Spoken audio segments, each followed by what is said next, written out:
এই নাও চাবি, গাড়িটা একটু পার্ক করে দাও। তুমি কে? আর আগে তো তোমাকে কখনো এখানে দেখিনি। ম্যাডাম, আমি এই অফিসের নতুন সিকিউরিটি গার্ড।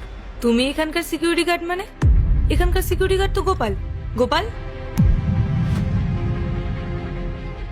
তুমি এমন নোংরা ছেড়ে জামা পরে আছো কেন? আর ওই বা নিজেকে গার্ড বলছে কেন? ম্যাডাম, ও ঠিকই বলছে। এখন থেকে এই জায়গার দায়িত্ব ও পেয়েছে। আমাকে কাজ থেকে বের করে দেওয়া হয়েছে ম্যাডাম। কি বললে? কাজ থেকে বের করে দেওয়া হয়েছে মানে? কে বের করে দিয়েছে তোমাকে? ম্যানেজার ম্যাডাম আমাকে কাজ থেকে বার করে দিয়েছে। আচ্ছা, আমি দেখছি ব্যাপারটা। এই নাও চাবি, আমার গাড়িটা পার্ক করে দিও। আর এই ফাইলটা নিয়ে আমার কেবিনে চলে এসো। আর তুমি নিজের কাজ করো।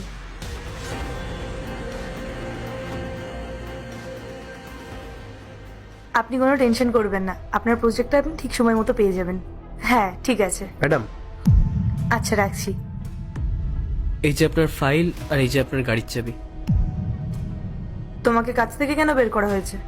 আসলে ম্যাম, আমি আমার মাইনে নিয়ে ম্যাডামকে কিছু কথা বলেছিলাম, আর ম্যাডাম সেই কারণেই আমাকে বের করে দিয়েছে। স্যালারি নিয়ে? মানে স্যালারি তো তুমি ঠিকঠাক সময় মতোই পেয়ে যাও। না না ম্যাডাম, এখন আর আমি ঠিকঠাক মতো স্যালারি পাই না। আর আমি মাত্র 6,000 টাকা মাইনে পাই। আর সেটা দিয়ে আমাদের সংসার চলে না ম্যাডাম। আর আমি ম্যাডামকেও সেই কথাটাই বলেছিলাম, আর উনি আমার উপর রেগে গিয়ে আমাকে কাজ থেকে বার করে দিয়েছেন।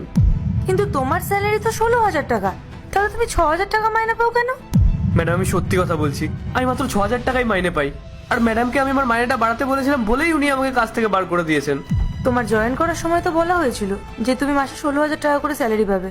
তাহলে আজ অব্দি তুমি কোনো মাসেই 16,000 টাকা পাওনি? গত 3 মাস ধরে এই সমস্যাটা চলছে।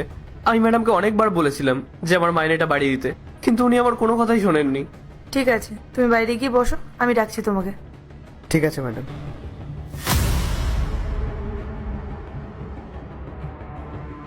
পূজা, একবার আমার কেবিনে এসো তো। Okay ma'am.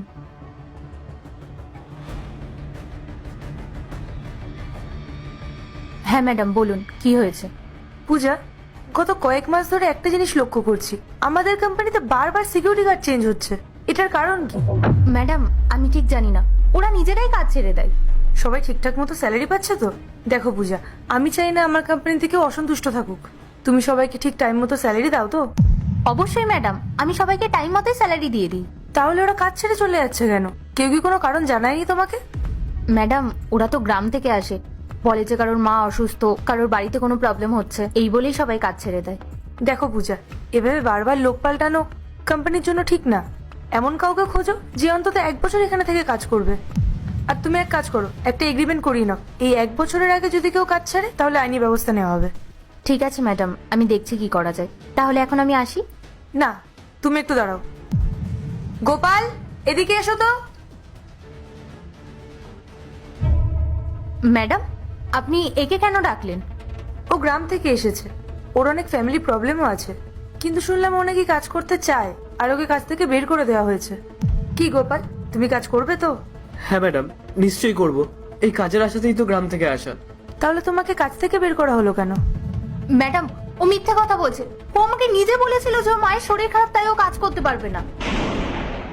ম্যাডাম, আপনি বিশ্বাস করুন, আমি একদম মিথ্যে কথা বলছি না। আমি শুধু ওনাকে গিয়ে বলেছিলাম যে আমার মাইনেটা বাড়িয়ে দিতে, কিন্তু উনি তখনই আমাকে কাজ থেকে বার করে দিলেন।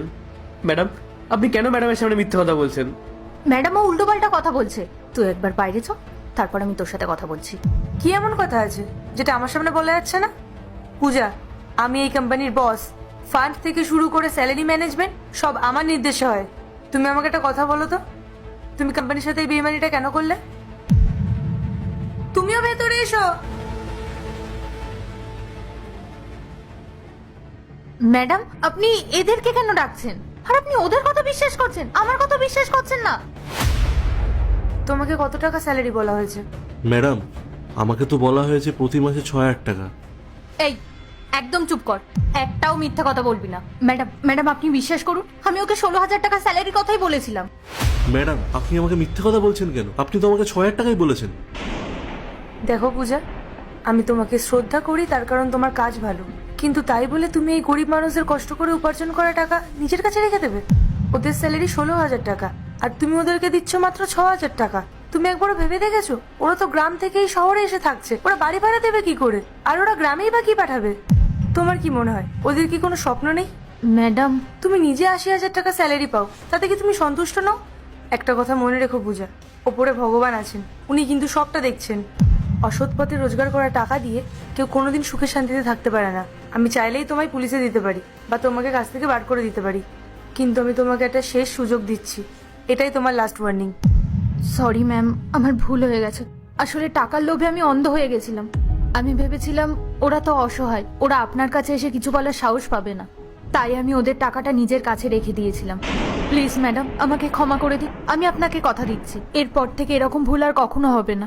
তুমি যে নিজের ভুলটা স্বীকার করেছো, এটাই অনেক। এখন দেখো, আমার কাছে 2জন সিকিউরিটি গার্ড রয়েছে, আর এই ছেলেটা আজকে নতুন জয়েন করেছে। এবার আমি এদের মধ্যে কাকে কাজে রাখবো আর কাকে কাজ থেকে বার করবো, তুমিই বলো। ম্যাম, এটা আপনার সিদ্ধান্ত, আপনি যা বলবেন সেটাই হবে। গোপাল, এই নাও তোমার বকেয়া স্যালারি আর গত মাসের কাটা যাওয়া টাকা।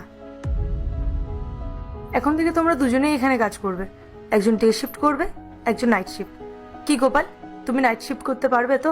হ্যাঁ ম্যাডাম, আমার সুবিধাই হবে। আমি রাতে এখানে ডিউটি করে সকালে মাকে টাইম দিতে পারবো। ঠিক আছে।